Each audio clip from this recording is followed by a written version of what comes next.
Hello friends, કેમ છો બધા? આઈ હોપ તમે બધા મજામાં જ હશો. તો આજે હું બનાવી રહી છું મારા બાળકો માટે સરપ્રાઈઝ એવી ડીશ, જે ઓલમોસ્ટ બધી જ તૈયારી થઈ ગઈ છે મારી. સો હું એને જોઉં છું કે એ લોકોને ભાવે છે કે નથી ભાવતી. ઓલમોસ્ટ જો મારી મીઠી ચટણી પણ તૈયાર જ છે. સો એનો ટેસ્ટ થોડોક યુનિક આવશે. સો છોકરાઓને બાળકોને ભાવે છે કે નથી ભાવતું એ હું તમને વિડીયોના એન્ડમાં બતાવીશ. અને એ પણ બતાવીશ મેં કઈ ડીશ બનાવેલી છે, જે તમે ઘરે પણ ખૂબ જ આસાનીથી બનાવી શકો છો. મેં પણ યુટ્યુબ પર જોઈને જ બનાવેલી છે. સો તમે પણ યુટ્યુબ પર જોઈ શકો છો. એ ડીશનું નામ હું તમને વિડીયોના એન્ડમાં કહીશ. ઓકે, સો ગાઈસ, મારા ઓલમોસ્ટ જે મેં ડીશ કીધેલી હતી એ મારી ઓલમોસ્ટ રેડી થઈ ગઈ છે. તમે જોઈ શકો છો. આ છે મેં બનાવેલા છે પિંક સમોસા. યુટ્યુબ પર જોઈને બનાવેલા છે. સરસ એવો કલર પણ આવેલો છે પિંકનો.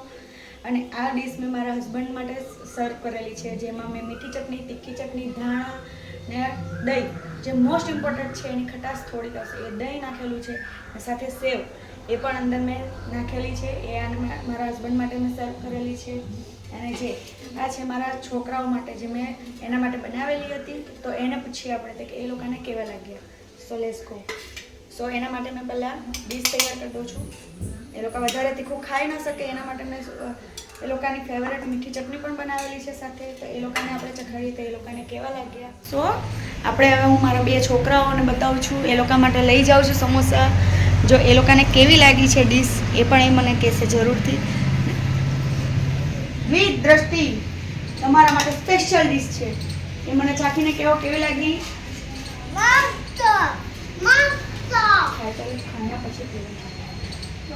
તીખી છે?